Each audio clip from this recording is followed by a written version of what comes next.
Un saludo, muy buenas tardes y bienvenidos a este último abierto al atardecer de septiembre. Ya estamos casi tocando el mes de octubre. Les traemos un programa muy cinematográfico.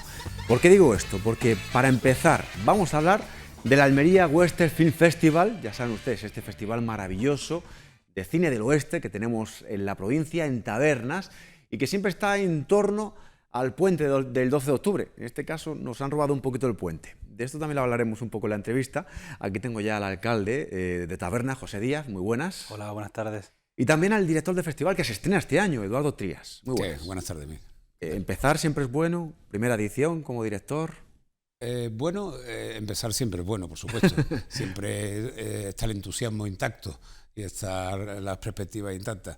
Empezar por un festival que ya ha tenido 8 ediciones también es bueno. Es más, ya, digamos, la estructura básica está montada. Además, la producción ha sido por parte del Ayuntamiento de Tabernas, con lo cual toda esa parte más correosa, más complicada, vamos, de hecho soy un privilegiado, porque llego a un festival ya armado de alguna manera y lo único que tengo que hacer es un poco pues estar observante y meter un poquito de experiencia para ir mejorando en este año y los próximos. Ajá.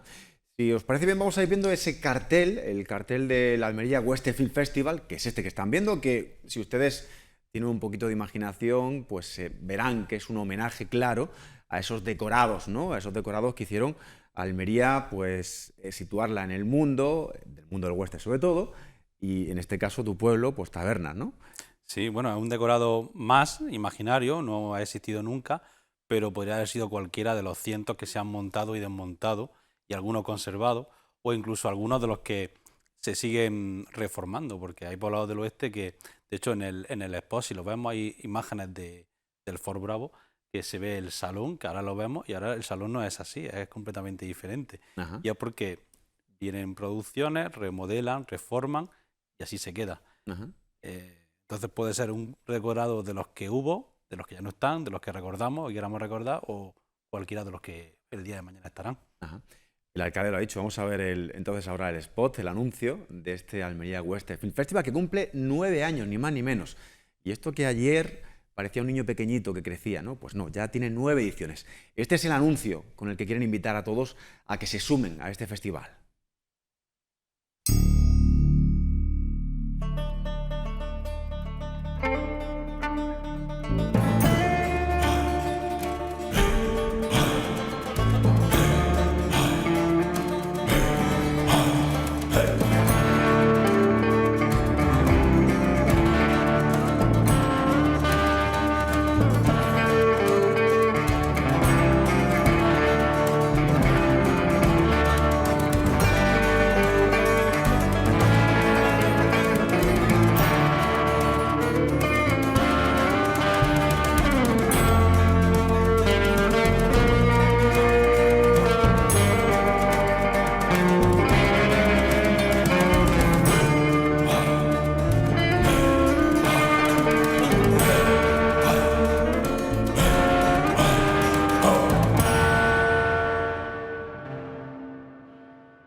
Pues ahí veían ese spot que habrán visto ustedes en redes sociales. Del 10 al 13, ya saben, Almería Western Film Festival en Tabernas. Aunque ya me decías, alcalde, que ya hay ambiente, ¿no? de festival, ese previo en el que mucha gente que son asiduos a este festival ya están allí, ¿no? Son muchos los fieles al cine western de muchos países que año tras año aparecen. De hecho, ya pues los reconocen de una vez para otra, los van reconociendo porque se van, bueno, son sus vacaciones. Ellos eligen sus vacaciones estar en nuestra tierra, en Almería en general, y en Tabernas en particular, y vienen año tras año. Vamos a hablar un poquito de lo que es el festival, la parte competitiva, cuántas películas, cuántos largos, cuántos cortos. Cuéntanos, Eduardo. Sí, largos son 8, 4 de género tradicional western y otros 4 de este género de amplio espectro que es neo-western. No, bromeo con el neo-western porque en algún caso, José, hemos visto que el neo-western, claro, es un concepto bastante ambiguo, bastante amplio.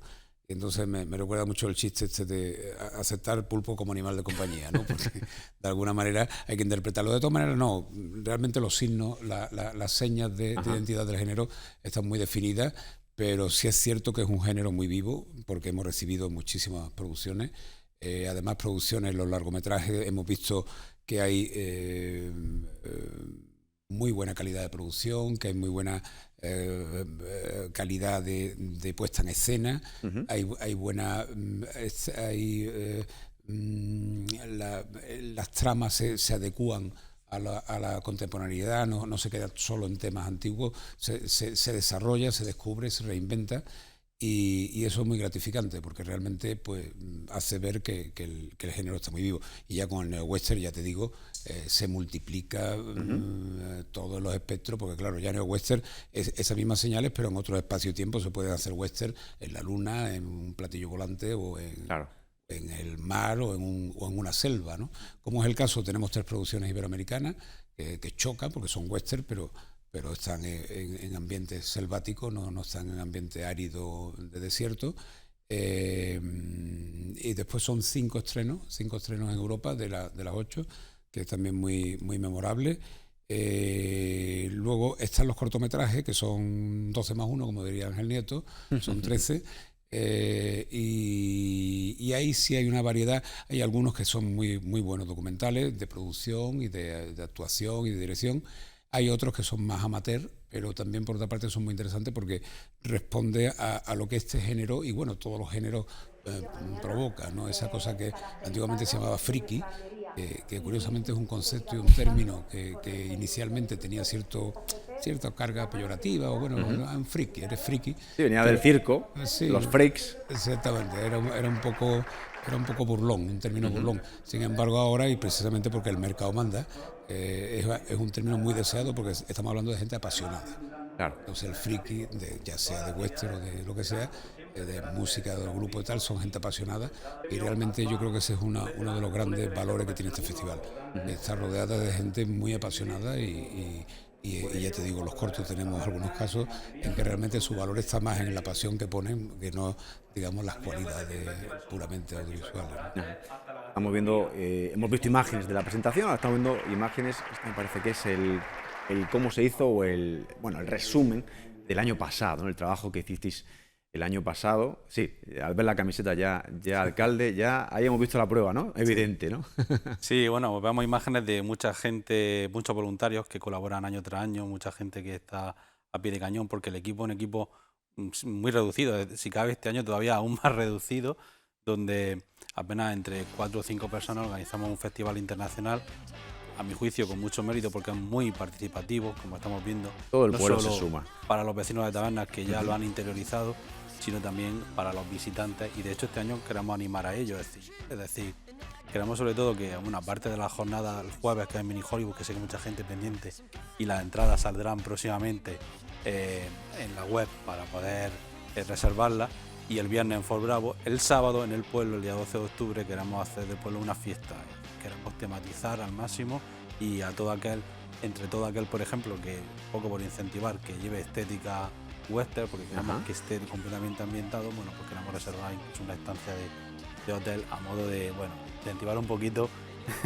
y un poquito que todo el mundo se disfrace, aunque ya, vamos a la imagen, son muchas las que lo hacen. Incluso los locales, los bares, también los disfrazáis, entre comillas, los vestís de western durante ese tiempo. Tenemos varios concursos, uno de ellos es el concurso de escaparates, donde el año pasado, que fue la primera edición, se esforzaron muchísimo los comercios, aparte de la ruta de la tapa western, o por ejemplo el concurso de caracterización, que también lo hacemos el sábado, donde hay un concurso realmente al mejor ataviado, ¿no? Y bueno, pues hay muchas actividades diversas como teatro, conciertos, música de la agrupación sinfónica de la Cañada. Tenemos también en Mini Hollywood tenemos una actividad de Fortnite, y está así, ¿no? O Fortnite, sí, como dicen la gente, está muy de moda el Fortnite. El Fortnite Western, que ha salido hace poco. Es decir, que tenemos muchas actividades para todos los públicos. Bueno, yo invito a la gente que se meta en nuestra web y que pinche en la programación y vea todo lo que hemos preparado. Eduardo, por una edición no conociste a... Bueno, no sé si a lo mejor la conoces, a Claudia Cardinale. Eso No. tiene que ser un gustazo, ¿eh? No la conocí. No, El alcalde tiene foto de ella, con ella, ¿eh? He soñado muchas veces con ella, pero no he tenido el gusto de conocerla. La verdad es que mi antecesor me ha dejado muy difícil superar ese... Se llevó el premio gordo, digámoslo así, ¿no? Ese hito. Pero no, yo quería, mira, y además viene a colación un poco con este aspecto que hemos tocado ahora, de la participación popular y tal, que es maravilloso realmente. Yo creo que mi función aquí precisamente es completar eso. Esa parte yo creo que está impecable, se podrá mejorar, pero no está ya con objetivo conseguido, la implicación del pueblo, la participación popular, ya sean de invitados, visitantes y el pueblo. Yo creo que el Festival de Taberna, el Festival de Western, tiene un campo maravillosamente claro y maravillosamente preparado para el desarrollo, que tiene que ver con la especificidad que tiene, tanto de género como una cosa que es un valor extraordinario, que es el desierto de Taberna, que yo creo que eso puede permitir desarrollar, y ahí sí hay un buen techo, hay espacio bueno para desarrollar, tener elementos diferenciadores. Hay más de 250 festivales en España ahora mismo.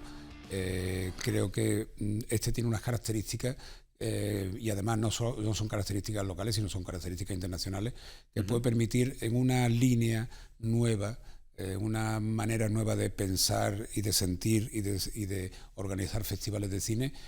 Creo que Tabernas tiene unas posibilidades extraordinarias de crear un evento que sea marca, que incluso esta mañana comentaba que supere la limitación temporal de una semana al año o 5 o 4 días al año, sino realmente coger ese nicho y hacerse un poco con ser portavoz de este género y tener como, digamos, fondo de pantalla el maravilloso y magnético desierto de Taberna. Ajá.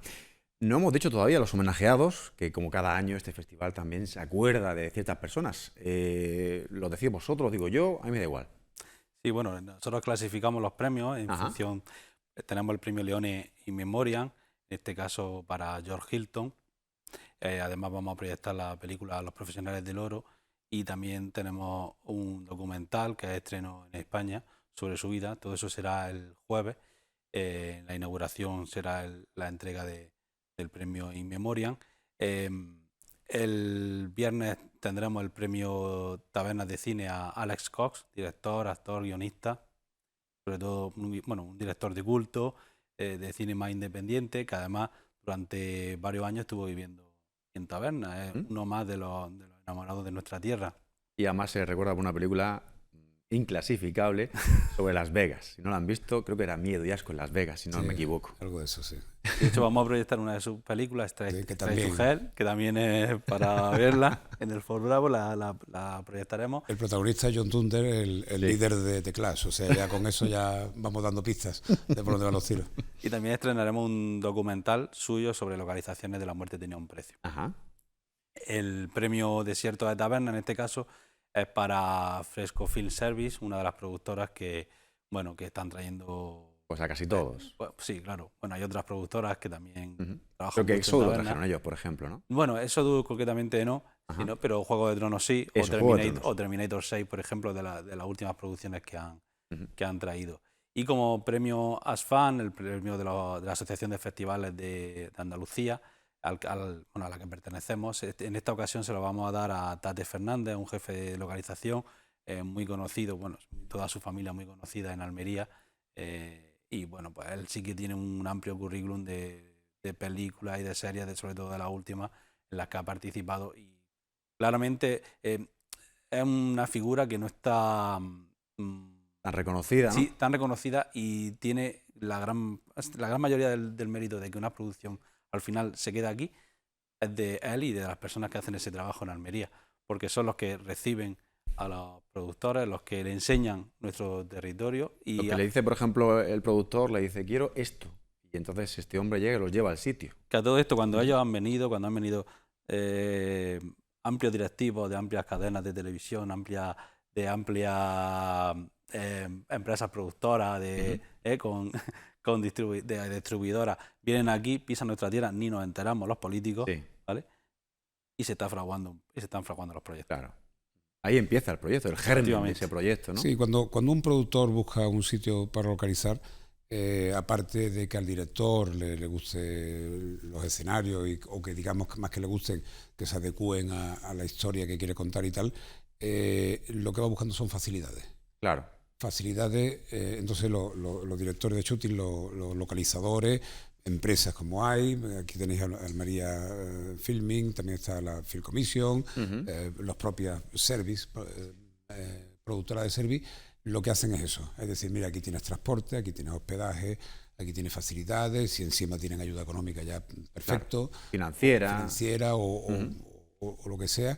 Y entonces eso que hace, y te lo digo porque llevo años trabajando en esto, eso lo que hace 30 años era una cosa un poco manga por hombro y lo hacían la gente con voluntad y porque conocían. Había auténticas figuras que eran filofis en ellos mismos, su persona era una filofi y una Film Commission, ¿no?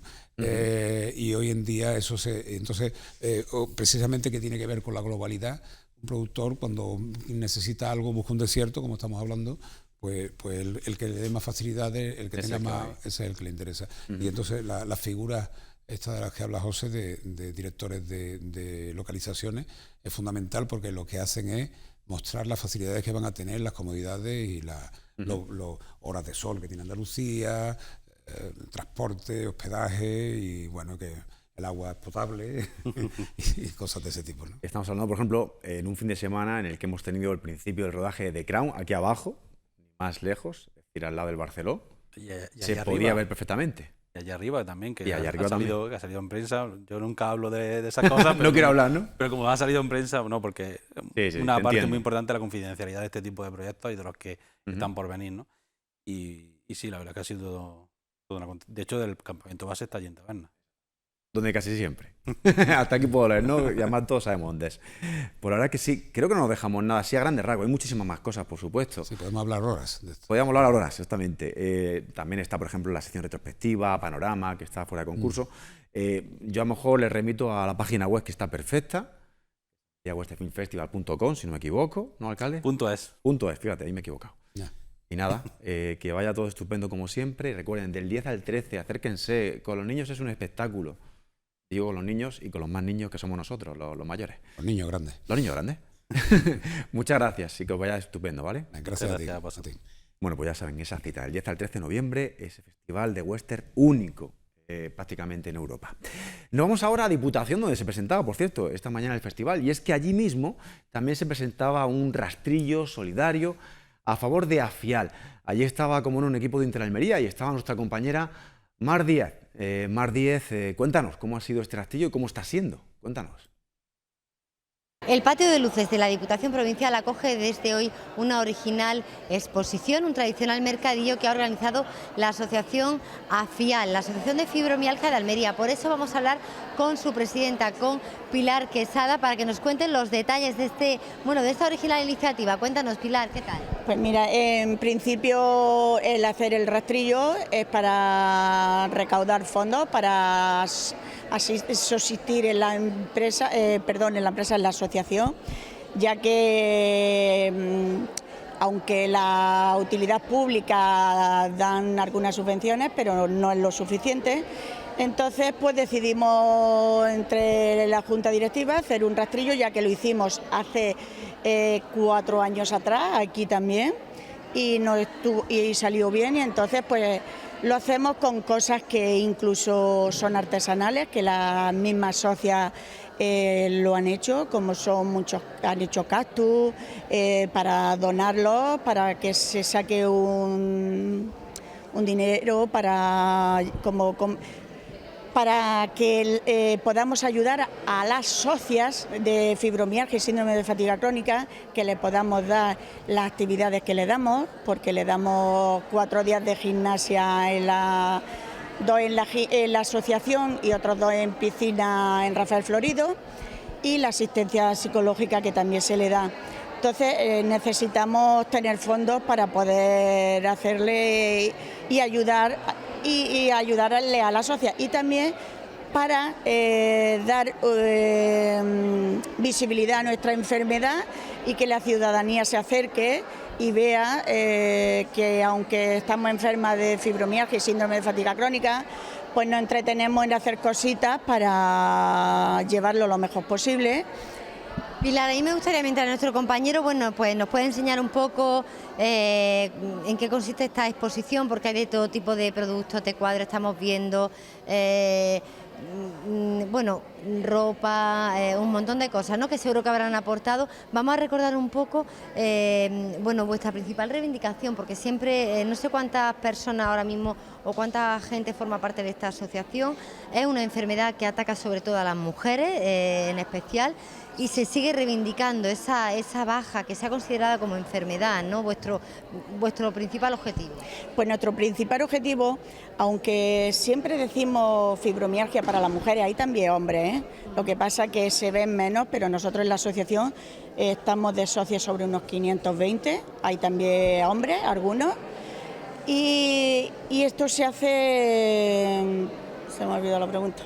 Bueno, un poco, no íbamos al detalle, no pasa nada, es que un poco que, ese objetivo de que la fibromialgia sea considerada como una enfermedad. Como una enfermedad, y entre otras cosas también para que nos la reconozcan, que nos puedan dar una baja cuando estamos un poquito malas, que no podemos estar en el trabajo, porque sobre todo cuando tenemos la fatiga crónica, el síndrome de fatiga crónica, es imposible, nuestro cuerpo no puede con nosotros.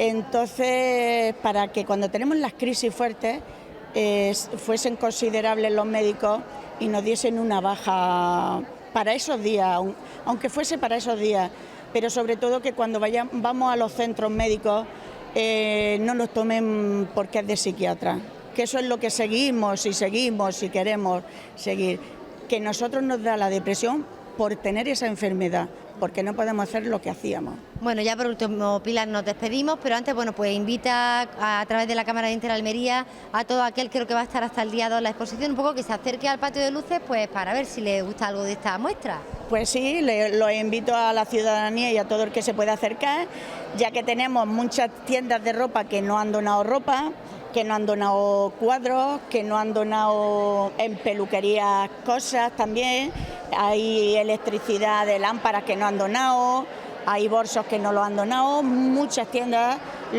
hay una de Granada que se llama Capricci que no ha donado cosas, está Sama Fashion del Parador que no ha donado ropa.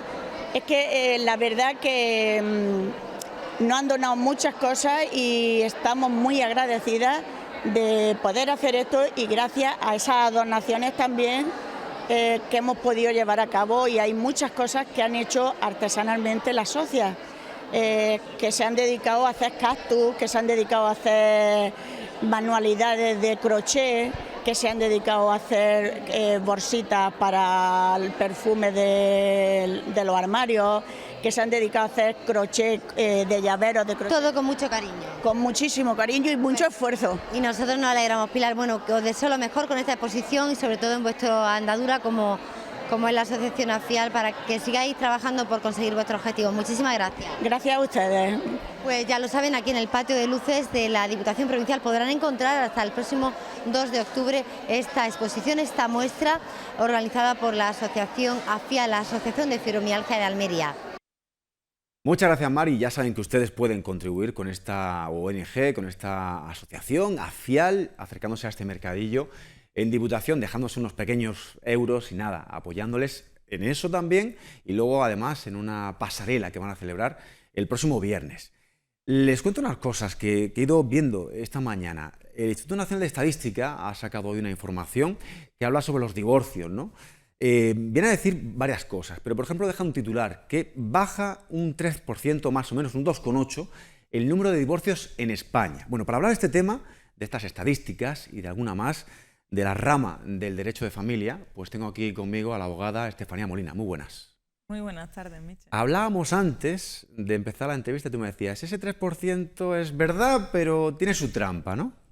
Es un 3% un poco trampa, porque realmente sí que ha disminuido el número de divorcios, pero porque las parejas se casan menos. No porque hayan dejado de tener hijos, que al final pues las parejas siguen teniendo hijos y siguen sigue habiendo un montón de procedimientos de regulación de medidas paternofiliales. Ha subido el número de procedimientos de regulación de medidas paternofiliales y ha bajado un pelín el de divorcio. Entonces, claro, cuando vemos esto, porque todo el mundo dice, qué raro que bajen los divorcios, ¿no? Parece que la sensación es otra. Viene a ser algo lo que tú has comentado, que al fin y al cabo lo que ocurre es que también hay menos matrimonios. Efectivamente. Ajá. Las parejas cuando inician su vida en pareja, nunca mejor dicho, pues tienden a tener hijos exactamente igual y la tendencia es exactamente la misma. Lo que pasa es que precisamente lo que antes era una situación más anómala y era que hubiera un divorcio, ahora la tendencia es todo lo contrario. Y es que, por ejemplo, si lo trasladamos al ámbito escolar, pues hace 20 años en una clase había 3, 4 menores con padres divorciados y ahora la estadística es de prácticamente el 50% y en según qué clase supera ese 50%, ¿no? Y precisamente eso es lo que motiva que haya unas relaciones mucho más distendida entre los progenitores y que esos menores que ahora mismo están en un proceso de divorcio pues vayan estableciéndose unas pautas con ellos y para avanzar y demás en el divorcio de sus padres. Pero que siga habiendo prácticamente, o sea, la tendencia es todo lo contrario, es a que hay más separaciones que antes. Ajá. Lo que pasa es que el tipo de familia ha cambiado y esa evolución de la familia pues se manifiesta precisamente en el tipo de procedimiento que se regula. Ajá.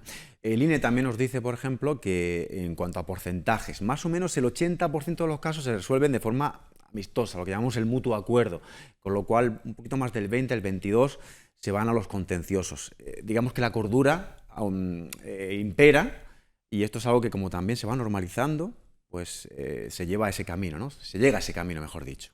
Sí, yo siempre digo que un buen abogado tiene muchos clientes y pocos juicios, ¿no? Eso quiere decir que estás haciendo bien tu trabajo. En el derecho de familia, por ejemplo, en el despacho, la experiencia me ha dicho que, de todos estos años, me ha dicho que cuando te enfrentas a un procedimiento de divorcio que se asemeja a un proceso de duelo, prácticamente similar, pues solo la especialización de un abogado, solo la asistencia de un abogado, a veces se queda corto, ¿no? Y ahora, de hecho, hemos implantado un sistema en el despacho de parentalidad positiva para promover precisamente que los padres que entran en un proceso de separación o de divorcio entiendan de otra manera ese proceso de duelo y que esas herramientas que a nivel jurídico a mí se me quedan cortas, pues establecemos un sistema de interdisciplinar, jurídico, psicológico y social para darle esas herramientas a los progenitores que gestionen de una manera más positiva la situación. La parentalidad positiva, hablando en términos comunes, es enseñar, reeducar a los padres para que eduquen de una manera positiva a su hijo y pasen mucho mejor ese proceso de duelo que los menores también pasan con el divorcio. Ajá. Porque son los principales afectados, básicamente. Me gusta esa idea porque al fin y al cabo es lo que tú dices, un divorcio se asemeja a un duelo, a un drama en tu vida, un punto, digamos, de bajón. Y entonces viene muy bien esa ayuda integral, que es lo que tú me estás diciendo, ¿no? Absolutamente. Y además es que la experiencia precisamente que te estaba comentando nos dice que funciona mucho mejor. Cuando un progenitor o una progenitora están psicológicamente preparados para afrontar lo que viene, al final el desarrollo de ese proceso es menos dramático, que al final es lo que se debe buscar. ¿Por qué? Pues porque si no utilizas esas herramientas para calmar esa ira y esa rabia que se genera muchas veces con el divorcio, pues los principales afectados van a ser los menores y esos menores que ahora son menores, en un futuro serán la sociedad que vamos a tener. Y claro, precisamente relacionado con lo que te he dicho anteriormente, si ahora mismo la estadística va en aumento, a pesar de que el letrero divorcio ya no sea así, vamos a tener una sociedad en la que si educamos mal a los menores que ahora mismo están pasando por el proceso de divorcio de sus padres, pues posiblemente desarrollen trauma en la adolescencia o tengan una tendencia más alta a tener relaciones tóxicas. Claro. Todo esto además se puede apoyar con ayuda psicológica, que esto viene muy bien, y además incluso me decías que tanto para el padre como para los niños, ¿no? O los padres, sí, mejor dicho, mujer y hombre, obviamente, y como para los hijos, ¿no? Sí, porque a veces nos encontramos con que los progenitores no saben cómo trasladar a su hijo la información, ¿no? Y en el despacho nuestra prioridad absoluta es que el menor no sea utilizado como arma arrojadiza. Ajá. Como ocurría muchas veces antes. Efectivamente. Eso es verdad que veníamos de una tendencia para generar estrategias en las que el niño tenía un papel fundamental para esa estrategia, pero eso nosotros estamos intentando, por lo menos en lo que a nosotros nos respecta, limpiar esa imagen que tiene que tener el niño dentro, ese papel que tiene que tener el niño dentro del divorcio. Entonces, cuando tú tienes la herramienta óptima para decirle a tu hijo lo que está pasando, cómo está pasando y cómo se va a afrontar, pues obviamente se disminuye muchísimo el daño que se hace tanto al menor como a la familia, porque siempre digo lo mismo y soy muy pesada con mis clientes y siempre les digo que ya no sean pareja no quiere decir que no sean familia. Claro, van a ser ese vínculo, claro. Exactamente, no pueden romper ese vínculo familiar porque hay un menor de por medio o unos menores de por medio y pensar que romper con la pareja va a suponer romper también con la familia es un error. Ajá. Una persona o dos personas tienen este problema del divorcio, yo lo veo obvio, lo veo claro, pero lo escucho mucho también, el típico comentario. No, si yo estoy de buenas con mi mujer o estoy de buenas con mi marido y esto lo arreglamos con 2 palabras. Malo. Yo creo que negativo, hay que apoyarse en alguien siempre, ¿no? Sí, en un nosotros, profesional, claro. Efectivamente, nosotros nos encontramos muchas veces con el problema de que a lo mejor llevan regulando su situación de manera amistosa 2-3 años porque una de las partes casi seguro tenía esperanza de que esa relación volviera a funcionar de algún modo, ¿no? Entonces, en el momento en que una de las partes empieza una nueva vida sentimental, viene el problema. Y entonces ahí es cuando el profesional que interviene, claro, ya interviene tarde, viene con un problema que está enquistado y hay que deshacer el nudo, claro. Y judicializar sentimientos es muy complicado. Entonces, por ello es mucho mejor desde el primer momento, aunque todo esté muy bien, aunque seamos muy amigos, aunque todo vaya muy guay, porque llegará un momento en el que las cosas no vayan tan bien y ahí es cuando la cosa se complicará más. Efectivamente, un divorcio es como cuando te diagnostican una enfermedad. Cuanto antes lo cojas, mejor va a ser, tanto para la familia como para el niño, como para las personas implicadas, porque estás limitando mucho ese sufrimiento. Claro. Si dejas que ese sufrimiento y ese proceso se enquiste, se encone, haya tensiones entre los progenitores y se agrave con la inclusión de nuevas parejas, pues entonces ya el procedimiento judicial automáticamente se convierte mucho más difícil. El problema se agranda en vez de arreglarse. Más cosas. Según el INE, yo me estoy basando mucho porque me he leído la estadística y eso me ha hecho ver muchas cosas. Yo creía que había cambiado la tendencia y claro, los datos te dan la razón. Ya no es como antes, que la custodia la tenía una persona, normalmente era la mujer, la cosa cambia. Ahora aparece esto de la custodia compartida. Si ustedes no lo conocen, es que los dos tienen la custodia. 1 de cada 3 casos en 2018 optó por esa custodia compartida. Esto es real, ¿no? Va creciendo esa tendencia. Va en aumento esa tendencia, va creciendo y gracias a que va creciendo, porque claro. La introducción de la mujer en el mundo del trabajo obviamente hace que tenga menos tiempo para dedicarle a los hijos que antes sí tenía. Y también que los progenitores actuales, los padres modernos, como yo los llamo, de última generación, tienen una implicación mucho más alta en la educación de su hijo. Y es realmente injusto que un progenitor no pueda disfrutar de su hijo igual que lo disfruta su madre, ¿no? Entonces, esa tendencia va en aumento y yo espero que siga en aumento hasta que se equilibre, siempre y cuando, obviamente, sea adecuado para el caso. Hay casos en los que no es posible esa custodia compartida, ¿no? Claro. Pero siempre que sea viable y siempre que los progenitores estén implicados en la educación de sus hijos, que no haya problemas entre ellos, la custodia compartida es la mejor opción siempre. Cosas relacionadas con la custodia compartida. He visto también el tema de crear como una especie de la casa familiar, esa que se han comprado normalmente los padres, se queda como la casa del niño y van rotando los padres. No sé si lo explican muy bien. Pero esto ocurre, ¿no? Sí, bueno, es un concepto jurídico de casa-nido. El Tribunal Supremo ha resuelto hace escasos meses sobre eso. Lo que antes era la tendencia, hablando tanto de tendencia, pues que era que se establecía el domicilio donde siempre habían estado los menores como domicilio familiar y eran los padres los que iban alternando el uso, pues eso realmente es poco práctico, es muy poco operativo. Yo escribí un artículo hace un par de meses donde decía precisamente eso.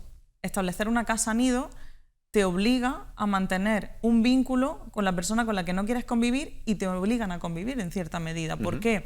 Porque si se establece una casa-nido por semana o por meses, requiere de una organización de la vivienda, de unas tareas de limpieza, de unas tareas con los menores, de ropas, traslado de objetos personales, de enseres personales, y eso genera conflicto. O sea, eso es generar más conflicto dentro del conflicto. Claro.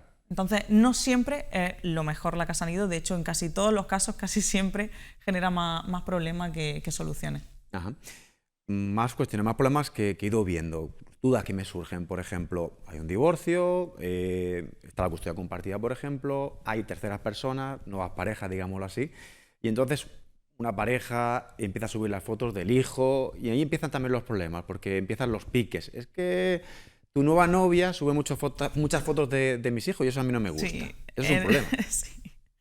Últimamente es la petición estrella, ¿no? Del cliente. No quiero que suban fotos en redes sociales y demás. Y bueno, pues simplemente se hace una petición dentro de la demanda como cualquier otra estipulación. Lo que antes no se daba, pues ahora entra dentro de la normalidad. Y es cierto que esos problemas surgen precisamente por eso, por la introducción de una nueva pareja o ya no solamente una nueva pareja, sino porque hay mucho conflicto entre los progenitores y no quieren que ese progenitor suba una foto del menor porque se está exponiendo, etc. Entonces, bueno, pues se resuelve judicialmente y normalmente el sentido de la resolución es que si uno de los progenitores no acepta que los menores están en redes sociales, la sentencia vaya en ese sentido. Ajá.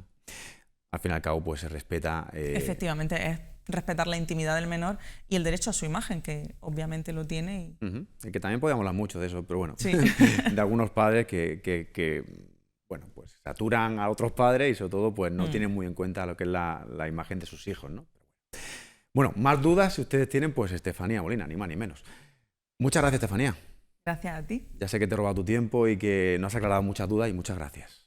Gracias. Venga. Bueno, pues nos vamos a hacer un alto en el camino. Seguimos en un segundo con más temas en este abierto y ahora nos vamos de escaparates o de publicidad, como ustedes quieran.